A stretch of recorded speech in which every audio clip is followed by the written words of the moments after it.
নমস্কার বন্ধুরা, অনেক দিন পর কিন্তু একটা ব্লগ নিয়ে চলে আসলাম। আশা করি সবাই স্কিপ না করে শেষ পর্যন্ত দেখবে।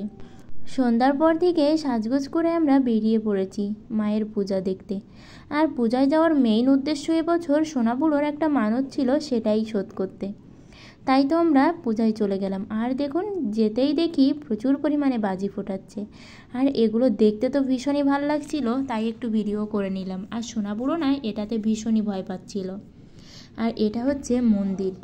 এই জাগ্রত মায়ের পূজা 230 বছর ধরে হয়ে আসছে। আর এবছর হচ্ছে 231তম পূজা।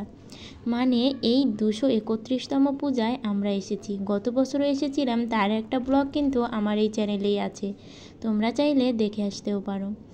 আর এই দিন যত যাচ্ছে ততই এই মায়ের ভক্ত বেড়েই যাচ্ছে, কারণ এতটাই জাগ্রত যে কেউ এই মায়ের কাছে কিছু মানত করলে কিংবা চাইলে মা তাকে ফেরান না।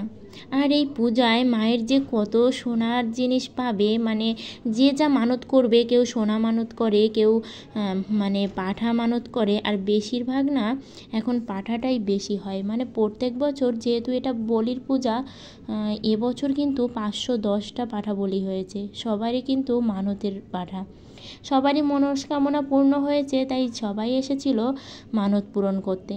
আর এখানে দেখুন এতটাই ভিড় ছিল, মায়ের মুখটা খুব কষ্ট করেই দেখতে হলো।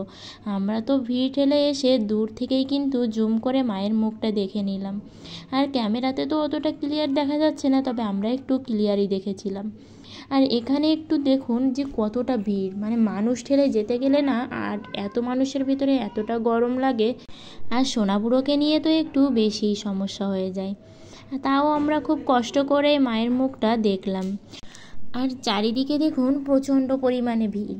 আর মানুষ না সবই মানে এর থেকেও বেশি মানুষ দেখতে পেতেন যদি না মানে একটু আগে থেকে আসতাম। আমাদের যেতে যেতে তো 9টা বেজে গিয়েছিল। আর এবছর না মানুষ একটু ভয়ে ভয়ে পূজাতে যাচ্ছিল, তারপরেও ভিড়টা দেখুন। আর গিয়ে কেউই থাকছিল না, মানে পূজা দেখে ঘুরে ফিরে চলে আসছিল।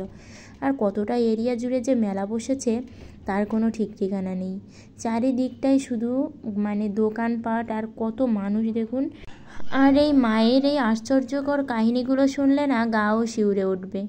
তারপর আমরা পূজা থেকে চলে এসেছিলাম। আর মন্দিরটা কিন্তু দারুণ লাইটিং করেছিল।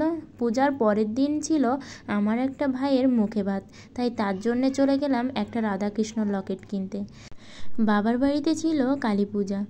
সেই কালী পূজার বিসর্জন দিচ্ছিল রাতের বেলা, কারণ পরদিনই পূর্ণিমা পড়ে যাচ্ছিল, আরও বৃহস্পতিবার ছিল। তাই তো বিসর্জন দেওয়া যাবে না, তাই রাতের বেলায় কিন্তু মা কাকিমা সবাই মিলেই বিসর্জন দিচ্ছিল। আজকের এই ছোট্ট ভিডিওটা এ পর্যন্তই।